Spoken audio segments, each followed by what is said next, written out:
In the day's other news, new unemployment numbers underscored again the pandemic's economic damage. Another 712,000 people filed for jobless benefits last week. That was down from the week before, but it's still triple the average total before the virus hit. Momentum is building now for a new economic relief measure here in Washington before Congress quits for the year. President Trump said today that he would support a bill, and Democratic leaders in the U.S. House of Representatives voiced optimism. The bipartisan problem solvers group in the House, including Virginia Democrat Abigail Spanberger, urged action now. Congress damn well better come together and deliver the relief that is so necessary. Frankly, relief that was necessary weeks and months ago. But today is just as good a day as any to actually see it through.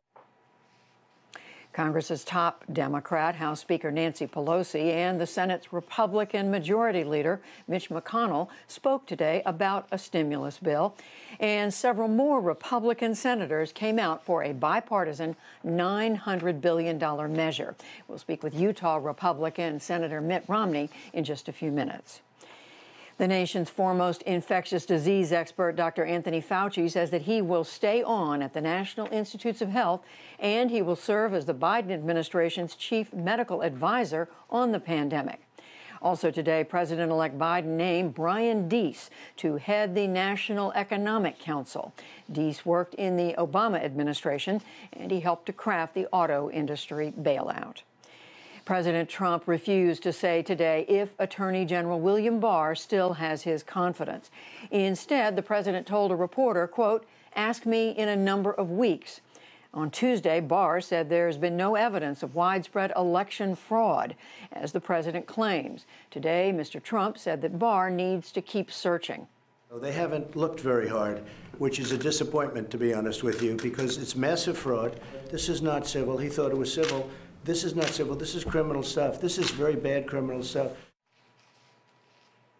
Meanwhile, the Wisconsin Supreme Court refused to hear the president's challenge to 220,000 ballots.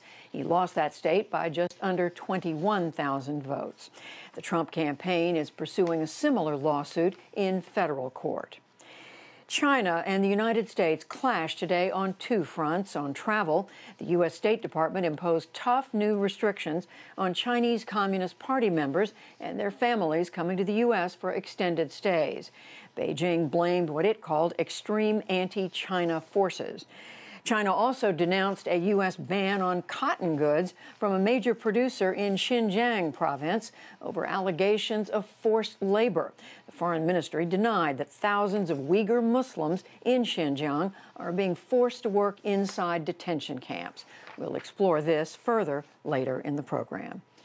Back in this country, the U.S. Supreme Court ordered a lower court to reconsider COVID-19 curbs on religious services in California. It could lead to throwing out the restrictions. Last week, the High Court ruled against similar limits in New York State. The U.S. Senate today confirmed Christopher Waller for the Federal Reserve's Board of Governors. His approval means that President Trump has now chosen 4 of the 6 Fed governors. And on Wall Street, the Dow Jones Industrial Average gained 85 points to close at 29,969. The Nasdaq rose 27 points, and the S&P 500 slipped 2 points. Still to come on the News Hour, Senator Mitt Romney on a final push to pass more COVID economic relief. How Kamala Harris is making history as Madam Vice President-elect. The human cost of China's economic rise, and much more.